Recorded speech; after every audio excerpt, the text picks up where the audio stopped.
Yeah, what's up guys? In today's video, I'm going to be going over my games for how I qualified to top 8 in CRL.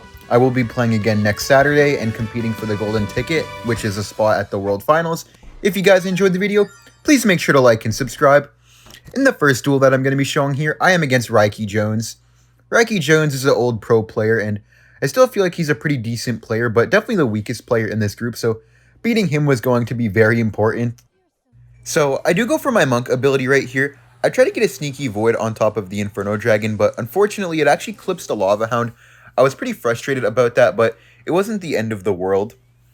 Right here, I was in a kind of a weird predicament because I had to arrows on defense, but at the same time, I didn't think that the Inferno Dragon was going to get pulled by the Fisherman. Luckily, it actually did. I E-Spirited here too because I was scared of the Snowball, which I guess I was right to be scared of the Snowball because if I didn't E-Spirit, then the Inferno Dragon would have got even more damage.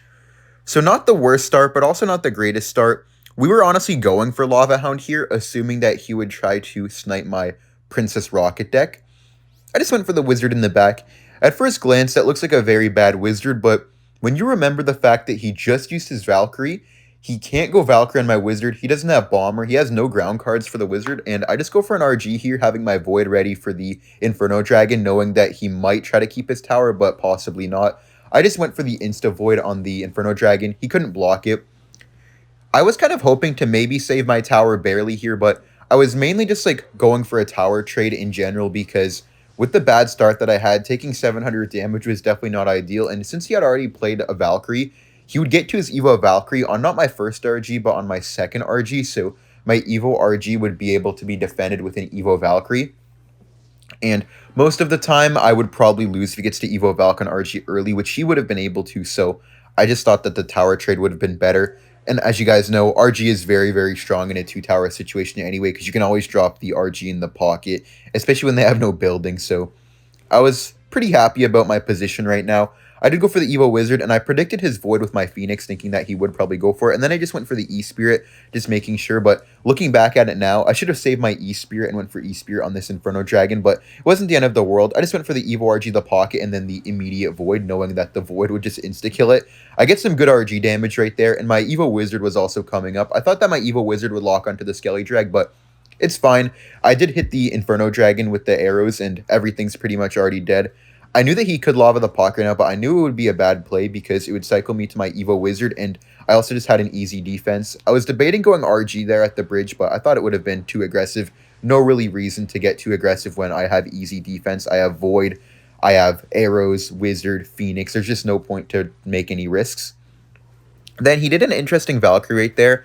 I don't really know why he did that Valkyrie because I just got a free monk, but honestly, I think it was pretty good because it damaged my monk a lot, made it easy to kill. Here I thought my monk was going to cross the bridge, but it actually didn't. I don't think it mattered, though, because I think that it would have died no matter what. Here I went for the RG in the pocket, knowing that he just couldn't defend. I got a really good E-Spirit, but unfortunately he clipped it. But my Fisherman is on the tower, and here I knew all I needed to do was to defend, but defense wouldn't be too easy, but I knew it would be too hard at the same time because of my Evo Wizard just being so broken. Here I just made sure to be careful and Void on the Inferno Dragon. I got kind of scared for a second, like, oh my god, well, what if the lava pops and the Inferno Dragon 3-crowns me, but I didn't really take too much damage, and right now I knew that there was really no way for him to win this game because I just needed to drop an Evo RG in the pocket. There he got a really good bomber down. I tried to kind of get him good, but here I just went for the Evo RG in the pocket and then the E-Spirit on the Inferno Dragon, knowing that there's literally no way for him to stop at least one hit. And then I just went for the Void, knowing that all I needed to do after this, because he probably, yeah, he blocks it once if I remember. Yeah, he did. So I just went for an RG in the pocket, and that was GG's. So I got a very nice win, and I was up 1-0. Alright guys, so in the second match here, me and my coach decided it would be best to go for P.E.K.K.A. I was a little bit nervous about going for P.E.K.K.A, I'm not gonna lie. I didn't even tell him that because whenever you're in like a game, you don't want to like give bad vibes, I guess. Even though I was a bit skeptical about the deck, I trusted my coach for the deck pick to work out. Mainly we were going for Royal Giant or Graveyard, and when I saw that Fisherman, I immediately started smiling knowing that we got what I was going for, so I guess all like the thought of like, oh my god, I'm not really too good at P.E.K.K.A. P.E.K.K.A's not good in this meta was kind of went away. And right here, I go for the Battle Ram. Because of the Ghost opposite lane and I have the Dagger Duchess tower, I knew the Ghost would only do about 500 damage on my tower, so I wasn't worried. But then I saw the E-Wiz, and I'm like, wait, why does he have an E-Wiz? But I didn't really like think too much, because I just knew this is my time to win. I zapped here. killed the Ewiz, tower retargets to the Barbarian, the Fisherman dies, and that's just instantly tower down. This matchup honestly wasn't that bad.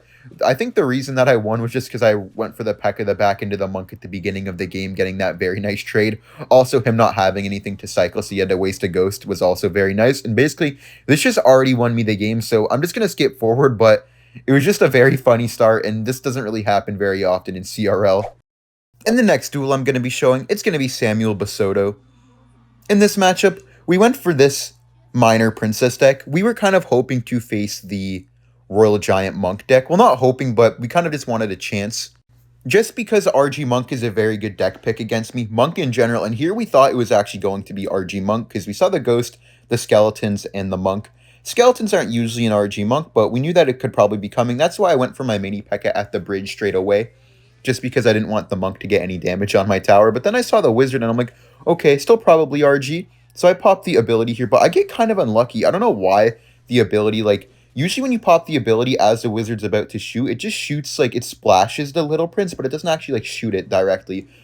So I just went for the Miner here to try to get some chip damage, and when I saw the Royal Ghost, again, I'm like, is this really RG? Because I just had a feeling that, like, I don't know, his deck structure for an RG deck was quite weird, and then I saw the Magic Archer, and I got so happy because even though I knew I should win RG, it just didn't feel like, I don't know, RG is just so difficult to beat no matter what minor deck you're playing, so I was a little bit happy, but then I thought again, I'm like, wait, Marcher, it's going to be Drill Tornado, and then I'm like, I don't have a log, so my main way to win this game, I instantly knew was going to be pressuring very, very hard and never, ever letting him cross the bridge. I knew that if he was able to cross the bridge, I would lose the game right away because I didn't have any defense for Goblin Drill, so it was a really good deck pick from Samuel Basoto and his coach. And at this point, I just wasn't really like happy about it, but I knew I could win if I played well because these kind of decks are what I'm best at. So it's always nice to be playing what you're best at in these kind of competitions, just for the confidence boost. Here, I blocked the bridge because obviously I knew he had the drill. I went for the skeletons and then instantly went for the miner. I wasn't like taking any chances on any damage.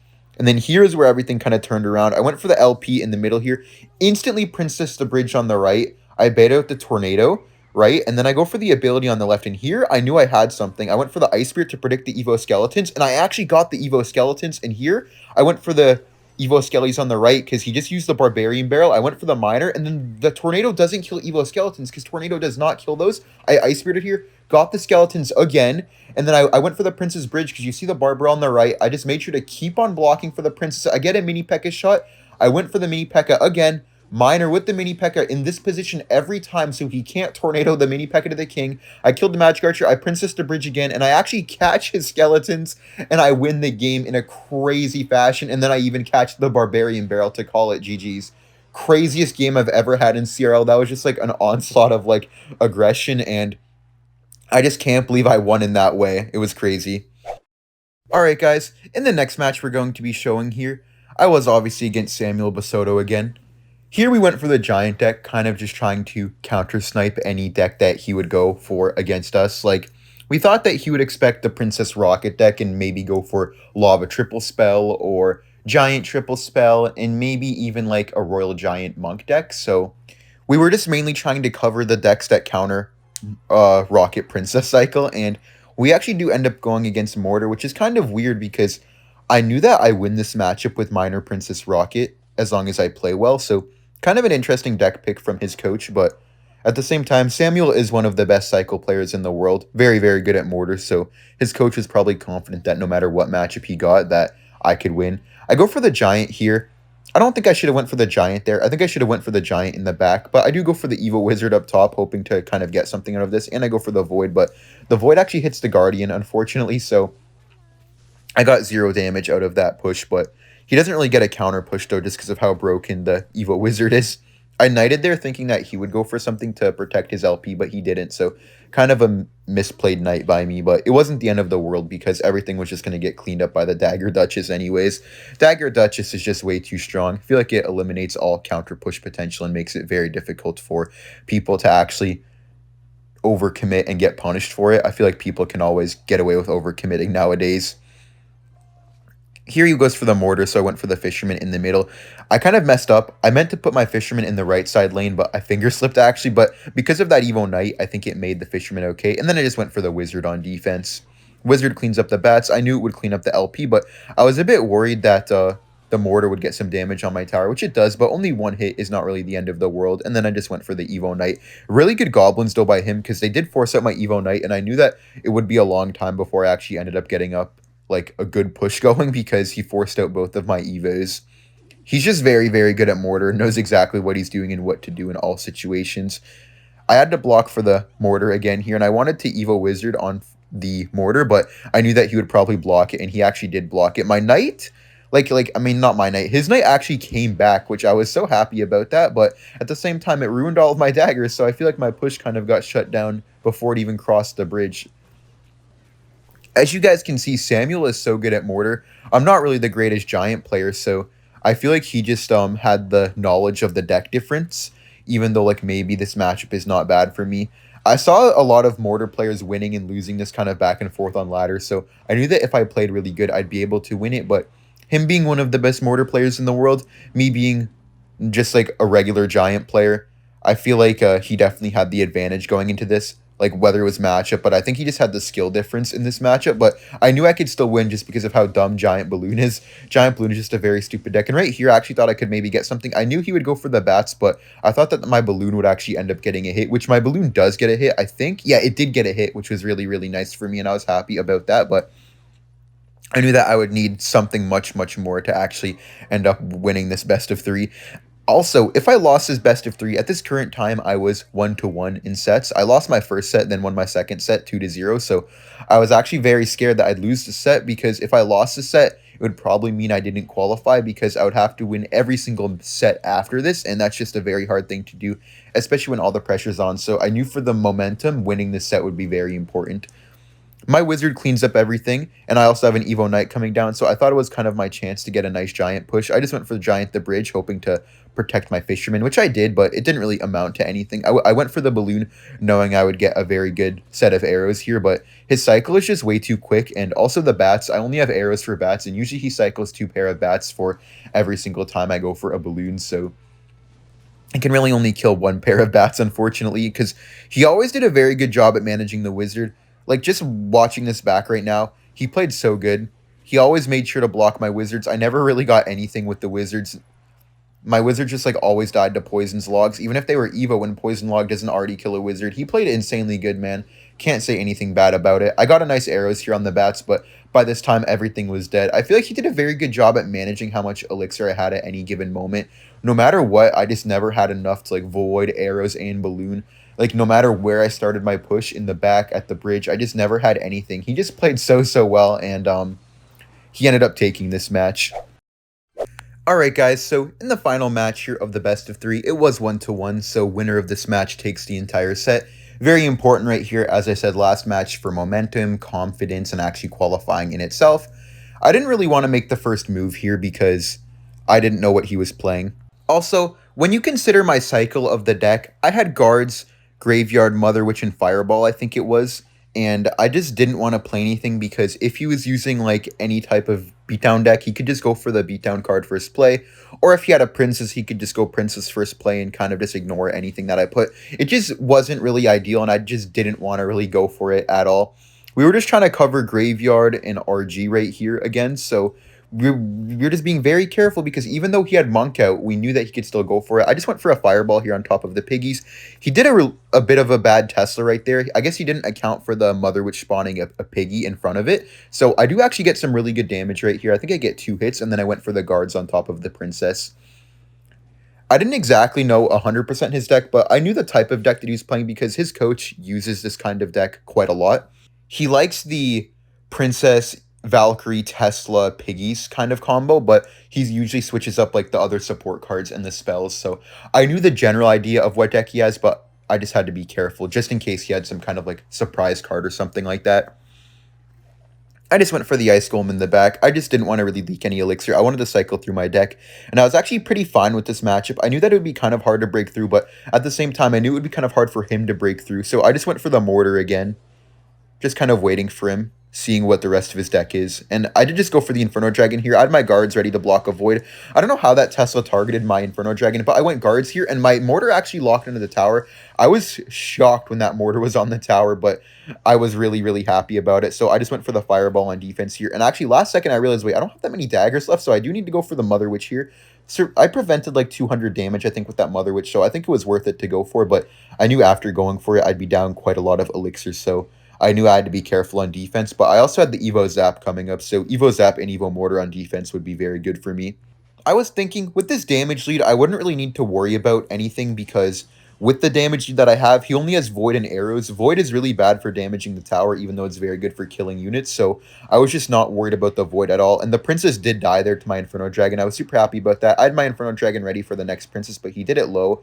I just went for the Fireball. I didn't want to waste my Evo Zap because since I hadn't used my Graveyard yet, I knew I could maybe catch him off guard with like a Graveyard Evo Zap on top of the guards. But I knew he was going to go in here, so I had to Evo Zap on defense just to take out the guards. I was just like a little bit worried about him taking out all my daggers and taking out the mortar. Here, I just kind of let it happen. I knew that those piggies would not be good if he went for them, which he did. I didn't like those piggies because he only got like one piggy shot, and I got a counter-pushing guards and Mother Witch with piggies to tank for the tower, so I went for the Graveyard right now.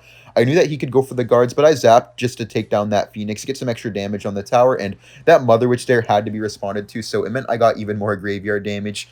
I just Inferno Dragoned on defense to take care of everything, and I actually just needed to make sure not to lose my tower on the right side here. I actually had my friend in voice call saying, watch out on the right.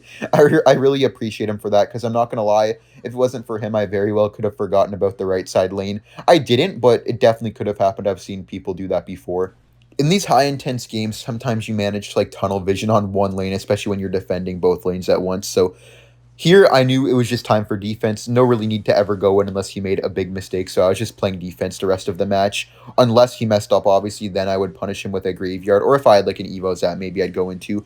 I just got a good Fireball here, and then I knew I had Evo Mortar on defense, so I wasn't worried. And I also got a really good Evo Zap too, so I just Evo Zapped on the guards again. Then I just made sure to keep my Inferno Dragon alive, and then I was just being careful of Princess at the bridge right now, because I knew that he could go for it. Here, I just went for the Ice Golem Graveyard, knowing that he would have to guards and Valkyrie on defense since he just used both of his spells. I Fireball predicted that, but I did a little bit of an early zap, but it was okay.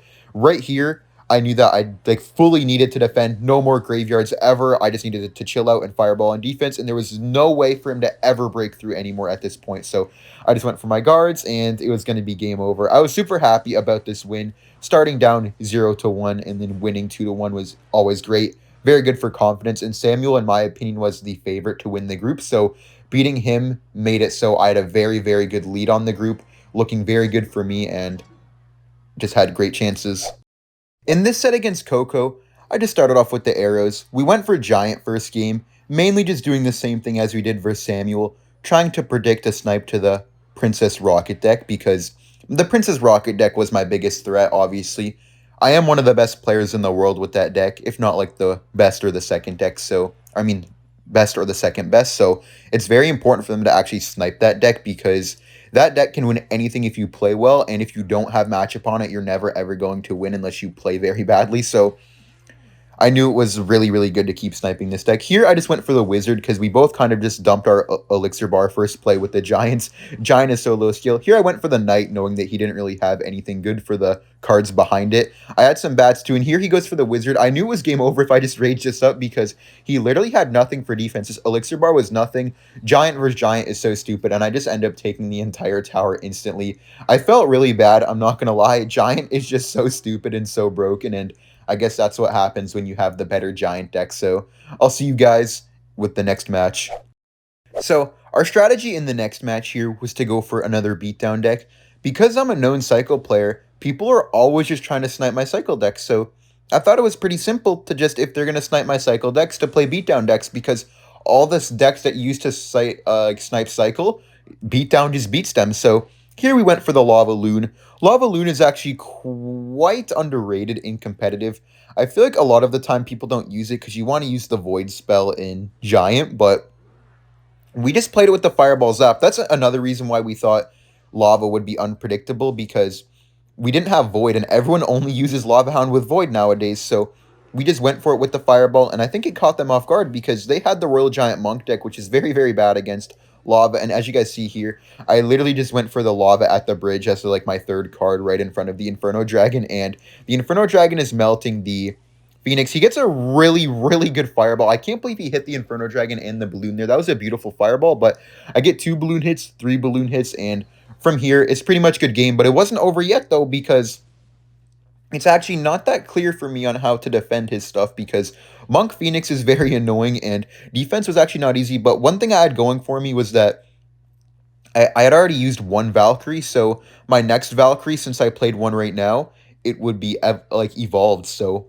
evolved Valkyrie will always bail you out and defend very well against an RG. He also had Evo Bomber coming up, so I had to be careful for that. I made sure to block everything, but he did a very good job right there on I guess killing everything at the bridge, but it was fine for me. I was down a bit of elixir, but I knew it could have been worse, so I just went for the Inferno Dragon here. I knew that RG at the bridge could be very good from him because I didn't really have anything for it because my elixir bar was so low, but he kind of just preferred to spam, I guess, small cards at the bridge, maybe just cycling through his deck, trying to get to the next Monk Phoenix so he could RG, but here I just went for the Fireball and the Phoenix, knowing that I just needed either 2 zaps or 1 more Fireball to finish him off, but I knew it would be kind of scary here with the Monk at the bridge in front of the Phoenix, so I just went for my guards to block the bridge. I knew he'd have to use the ability early, so I still had all my daggers left, and then I also had Evo Valk for his RG. That also was his first RG of the game, so I knew that RG wouldn't really be too threatening, just because of how strong Evo Valk is against RG. Like, as you guys see right now, that Evo Valk is not letting that RG get a single hit on the tower. Pro Evo Valk tip. You saw how I put it on the side there instead of right behind it. If you put it on the side to pull it more to, like, the top middle, RG will actually get 0 shots on the tower, and that balloon does connect, so that was good game, and I got a very nice 2-0 victory against Coco. So at this position in the tournament, all I needed to do was win 1 more duel, and I would be qualified for the top 8 monthly final. Alright guys, in the next duel here, we went for E-Giant, Inferno Dragon, Mortar, Mother Witch, because we thought that they would go for either Lava Hound, or they would go for some kind of, like, RG deck, just something in the realm of that, I guess. This was our second duel. The one you saw before was our first duel, so we thought that they would change up their strategy from the first match into the second match just because of how badly the first duel went. And we actually did get what we wanted. We ended up facing Lava, although Lava is actually, like, on paper, it looks like a very free matchup, which Lava Hound is definitely a very good matchup. The only thing that I need to be careful for is the Lava Hound pups. Ian was telling me this actually because this was the only match that me and Ian were actually on call for. Before that, he was just asleep, I guess. But he was explaining to me that the lava pups would be very annoying for me, and as long as I watch it for the lava pups, I should be fine. I just went for the Barbaril here, hoping to force out a Valkyrie or a Bomber, just because I knew if I forced out the Bomber, he would really have nothing for the Mortar other than Skeleton Dragons, and if I just went for the Mortar right now, I would get 2 shots, and the Skeleton Dragons would die to my Dagger Duchess Tower, so I went for the Mortar here. He actually surprised me, though, when he went for the lava in the back, and I was actually kind of worried here because I thought that I could actually lose the game right now. So I went for my early Valkyrie because I knew that I couldn't obviously E-Giant into the lava. If I went E-Giant into the lava right there, I would have lost the game because there was no way for me to protect it from the Inferno Dragon of Coco, and also there would just be nothing for me. So here I went for the E-Giant on defense. That defensive E-Giant was very good, kills all the lava pups, kills the entire Night Witch as well, and I have the tower down on the right, but one thing that you guys probably noticed is that I've only used 1 card since my Inferno Dragon. Since his lava, he's used 3 cards, and he Inferno Dragons the back. And right now, I knew 100% certainty he would go for a lava at the bridge. I knew the lava at the bridge would be very good because I didn't have my Inferno Dragon anywhere close in cycle. I knew this defense would be very hard. I did get a good lightning down, but at the same time, it kind of sucked because the Bomber actually splashed my tower. I went for the Mother Witch knowing that I can't Inferno Dragon, and right here is when I knew my tower was down. There was no point trying to keep my tower there. I could have went for the defensive E-Giant, but I didn't think it was worth it. I thought I would have lost my tower anyway, so I just went for the E-Giant the back, thinking that I could probably just take his entire tower with this 1 E-Giant. Also, I had the momentum going into it. I was up a lot of elixir, and I was up a lot of damage too. But things didn't really go as I expected. I tornadoed the Inferno Dragon away, just making sure to kill it. I didn't want him to do anything funny and have the Inferno Dragon go back to the E-Giant. I also went for the Mortar, knowing that all he had on defense was Miner. By the way, when we picked this deck, we did not consider them using a Miner, which actually made it a lot harder. Miner was good for defense, and it was also good to just tank for the Lava Pups and the Night Witch too. We also didn't think they would go for a Night Witch Night Witch is very good against my deck because of the Night Witch bats. Same problem as the Lava Pups, but I knew that if I played well, I would still win this match. Wasn't going to be easy, though, of course, especially when Coco is one of the best players in the world. I got a very good Lightning here, though. That Lightning helped me a lot because I just took out all of his troops, but I was down a lot of Elixir again. Although, I think if I didn't Lightning, I would have lost anyways. I went for the Inferno Dragon in the back first. I knew I'd have to cycle to a second Inferno Dragon probably. I also went for the Barbarian Barrel trying to predict the Void because I knew that he'd try to go for the Void. And then I went for the E-Giant trying to predict the Void. I think you guys can see a pattern here of how hard and annoying Void is to deal with. So I went for the Mother Witch on defense knowing he'd probably Miner, but he actually lobbed it in the pocket, which was smart by him. Here I actually thought I lost. I went for the Evo Valk. It actually does pull away the Inferno Dragon to the opposite lane for a bit, which kind of saved me, I would say. The Inferno Dragon walked away for a long time, and then I went for the Barbarian Barrel. Also, that Night Witch being distracted all the way up there was nice, so I just went for another defensive E-Giant here, and I was just so scared. I really thought I was going to lose this game, especially with how it was going. He had all the momentum. I got a really good NATO here, though, keeping my Inferno Dragon alive. Also, pretty much bringing the Night Witch and the Inferno Dragon to my E-Giant, just making everything leave, stalling out the push for as long as possible. I got a very good Mother Witch here. I think this Mother Witch actually saved the game. He does get a Bomber hit, which I was like, bro, there's actually no way I'm going to lose, right? So I just went for an E-Giant, the bridge. I knew this was my final opportunity. I wouldn't be able to defend anymore. Night Witch and Inferno Dragon didn't die to my E-Giant. I NATO'd in the Inferno Dragon. I went for the Valkyrie here to block for everything. And, dude, I actually thought that E-Giant wasn't going to get him into lightning range, so I just went for the Mother Witch, but it actually put him into lightning range, so I lightninged his tower, and I actually won. I really thought I was going to lose, bro. I just lost all momentum, but I managed to pull through and get a very nice win. Alright, guys, in this one, we had a similar strategy from our first duel going into our second game. We didn't think they would expect Lava Loon again from us because, first of all, we ran at last duel, and also this time, he didn't use any good Lava Loon counters. All he used was Lava, so Lava didn't really look like a threat from us, and I just went for the Lava in the back right away. Going aggressive in with Lava is always very important, especially in the beginning of the game, because a lot of your wins come from the first minute or two, and also it kind of just sets the tone for the entire beginning of the match. He did a good mortar there. I had a Night Witch. I did have an off-meta Lava version, though. Because we used Inferno Dragon, we were kind of expecting RG once again coming out from them, because with the Inferno Dragon out, we couldn't Lava them anymore, and it would counter my Cycle decks.